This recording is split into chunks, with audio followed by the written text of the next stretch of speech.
അരൂർ ഇടപ്പള്ളി ദേശീയപാതയിൽ Kannadikkad mail lorry ക്രെയിനിൽ ഇടിച്ചുകയറി. Crane ഡ്രൈവർക്ക് പരിക്കേറ്റു എന്നാണ് വിവരം.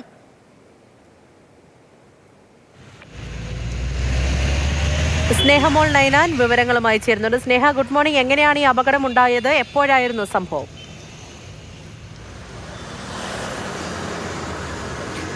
ഗുഡ് മോർണിംഗ് പൂജ. ഇന്ന് പുലർച്ചെ 5 മണിയോടെയാണ് അപകടമുണ്ടാകുന്നത്. അരൂർ ഇടപ്പള്ളി ദേശീയപാത, കൃത്യമായി പറഞ്ഞാൽ കണ്ണാടിക്കാടിന് സമീപമാണ് ഈ ഒരു അപകടം ഉണ്ടായിരിക്കുന്നത്.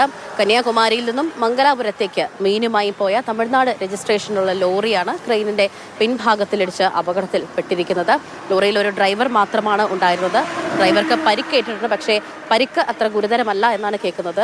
എങ്കിലും ലോറി ഡ്രൈവറെ ഉടൻ തന്നെ തൊട്ടടുത്തുള്ള മെഡിക്കൽ ട്രസ്റ്റ് ആശുപത്രിയിൽ പ്രവേശിപ്പിച്ചിരിക്കുകയാണ്. ഇപ്പോൾ അദ്ദേഹം അവിടെ ചികിത്സയിലാണ്.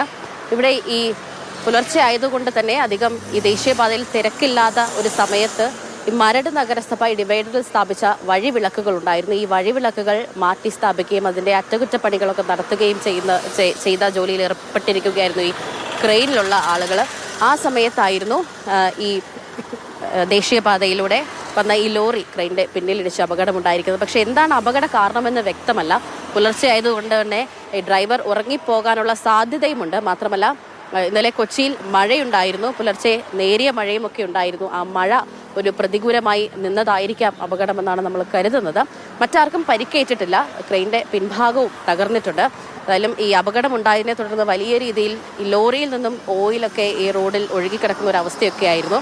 പക്ഷെ അപ്പോഴേക്കും ഫയർഫോഴ്സ് എത്തി ഈ റോഡൊക്കെ കഴുകി വൃത്തിയാക്കി ഈ അപകടമുണ്ടായ വാഹനങ്ങൾ റോഡിന്റെ ഒരു വശത്തേക്ക് നീക്കി വെച്ചിട്ടുമുണ്ട്. അതിലും അപകടത്തിന്റെ ഒരു വ്യക്തമായൊരു കാരണം ലഭിക്കണമെങ്കിൽ സമീപത്തുള്ള CCTV ദൃശ്യങ്ങളൊക്കെ പരിശോധിക്കണം. അതിനുശേഷം മാത്രമേ എന്താണ് യഥാർത്ഥത്തിൽ സംഭവിച്ചതെന്ന് വ്യക്തമാവുകയുള്ളൂ പൂജ. ശരി, അപകടം നടന്ന സ്ഥലത്ത് നിന്നാണ് സ്നേഹമോൾ നൈനാൻ കാര്യങ്ങളൊക്കെ പറഞ്ഞത്. പുലർച്ചെ ഒരു 5 മണിയോടുകൂടിയാണ് ഈ ഒരു അപകടമുണ്ടായത്.